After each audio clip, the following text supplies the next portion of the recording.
This is part 2 of our series on the Chola Empire. In the first episode, we talked about the beginnings of the dynasty and their rise to power. I've pinned the link to the first video in the comments. After Rajaraja, his son Rajendra the inherited a kingdom at the precipice of greatness. When Rajendra was crowned king in 1014 CE, the Cholas had full control of South India. They held vast swaths of land in the north taken from the Chalukyas and the Kalinga Dynasty in the previous decades. They ruled most of Sri Lanka and had annexed the Maldives.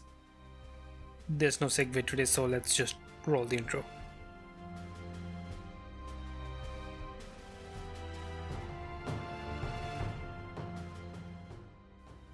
Having been a co-regent for many years, Rajendra was a proven administrator and commander. Rajendra was well aware of his father's accomplishments, and he wanted history to remember him as Rajendra the Great, not as a mediocre son of a great king. In the first year of his reign, he moved the capital to a different location and revamped the system of governance, introducing a more efficient network of tax collection. These improvements in administration within the Chola country helped him finance his wars and focus on expansion overseas without worry of revolts at home.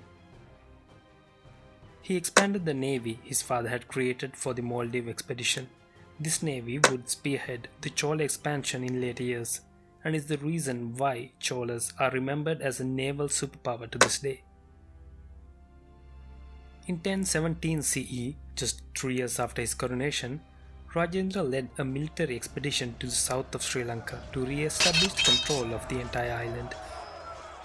During this campaign, he captured Mahinda V, who, if you remember, used to be the king of Sri Lanka. On his way back to the Chola capital, he pillaged many settlements and carried away the wealth of the island. 10 years later, Mahinda V would die in captivity.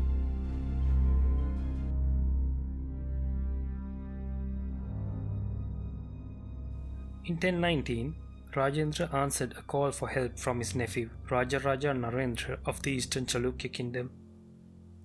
Rajaraja Narendra was embroiled in succession dispute with his half-brother Vishnuvardhana Vijayaditya VII. Vishnuvardhana was supported by the Western Chalukya king Jayasimha II, a Chola rival, and kings of Kalinga and Oda. On Rajendra's orders, Arayan Rajarajan, a veteran of many wars, commanded the Chola army in battle and defeated the enemy coalition, repelling the usurper's supporters from the eastern Chalukya lands. The Cholas then established Rajaraja Narendra on the eastern Chalukya crown. Following the victory, Rajendra led his army northwards to the Kalinga kingdom to punish the kings of Kalinga and Oda, who had sided with Vijayaditya in the succession dispute. The Chola army continued their march through Kalinga, defeating local kings along the way. Their next major victory was against Dharmapala, who ruled the kingdom of Dandabhukti. Rajendra's 2-year trek to North India culminated in the victory against Pala king Mahipala I. After defeating Mahipala in a pitched battle, Arayan Rajarajan reached the Ganges and took some water with him on his journey back. After his successes in the north, Rajendra shifted the capital from Tanjavur to a new city, Gangaikonda Cholapuram, the city of the Chola who conquered the Ganges. Gangaikonda Cholapuram would serve as the Chola capital for the next 2 centuries. In his new city, Rajendra built a massive temple dedicated to the Hindu god Shiva. Legend has it that after his victory, he demanded that the defeated kingdoms send pots of Ganges river water and pour it into the well of the temple. The temple is now a UNESCO World Heritage Site. In order to water the city and irrigate the surrounding land, Rajendra commissioned a lake, now known as Ponneri. The lake is still used for irrigation. As a result of the maritime Silk Road, Southeast Asia and the Indian subcontinent maintained close cultural and political ties since ancient times. Throughout most of their shared history, the Southeast Asian states and India maintained friendly relations, but for some reason, probably with growing competition in naval trade, this cordial relationship seems to have faltered. We do not know the exact reason for this falling out between the Cholas and the Southeast Asian region. It may be a local trade war, or perhaps Chola pirates may have plundered Sumatran merchant ships. But what we do know is that in 1025, Chola ships started attacking Srivijaya ports. Srivijaya was a naval empire based on the island of Sumatra, present-day Indonesia. They controlled the important states of Malacca and Sunda, through which all the lucrative trade goods from Far East China made their way to the Middle East and Europe. Some historians suggest that Rajendra correctly identified the choke point and wanted to break the monopoly Srivijaya had in those areas. In early 1025 CE, with the monsoon winds behind him, Rajendra set sail from India to the Indonesian islands with a large naval fleet, by some accounts the fastest vessels they had ever seen. The fleet called port at the merchant town of Barus to replenish their goods after crossing the Bay of Bengal. Barus was in the control of Tamil merchant guilds, and its traders and nobles may have played a role in convincing Rajendra to attack and dismantle the Srivijayan trade monopoly. He read reports that the Srivijayan naval fleet was stationed at Kedah and patrolling the Malacca Strait, expecting an imminent attack.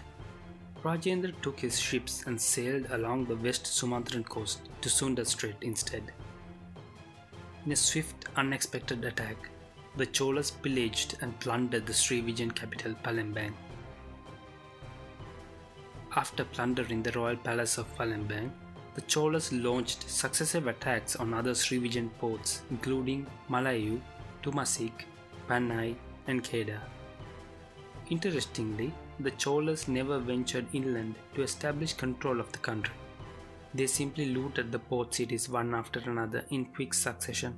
This tactic of fast-moving, unexpected attacks was probably the secret of Cholan success, since he did not allow the Srivijayans to mount a defense, reorganize themselves or to retaliate. The war ended with a victory for the Cholas and major losses for the Srivijaya Empire, ending the Srivijaya maritime monopoly in the region. Although the Cholas did not establish direct control of the kingdom, Srivijaya never recovered from the Chola wars. After the end of the war, the Srivijaya Empire broke away into several smaller states, whose local rulers were vying for control of the island. The Tamil guilds swooped in on the power vacuum left by the Srivijayas, and quickly took over control of the Srivijayan trade realm, traditionally controlled by Malay traders. But as years passed, with the growing presence of Tamil culture in the region, relations improved with the once rival Srivijaya city-states and the Chola Empire. In later years, the Cholas even sent armies to aid the rulers to suppress rebellions. Chola influence continued for many decades in this region. The influence of Indian culture was so great that even the Malay language and writing system was influenced by the Indic scripts. During the latter part of his reign, Rajendra mostly focused on maintaining control of his vast empire. In the mid-1030s, he crushed a few rebellions in Sri Lanka and present-day Myanmar. Historical records show that Rajendra was a poet, composer and a great patron of the arts.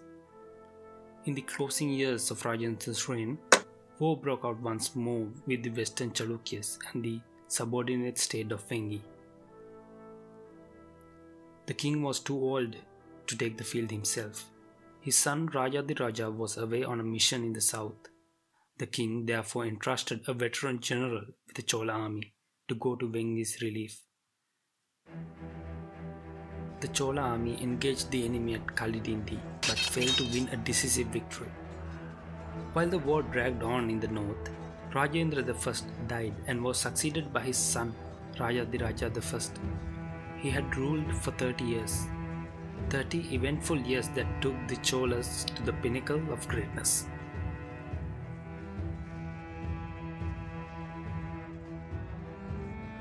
In the next episode, we'll see how Rajendra's ambitious son continued the war with the Chalukyas.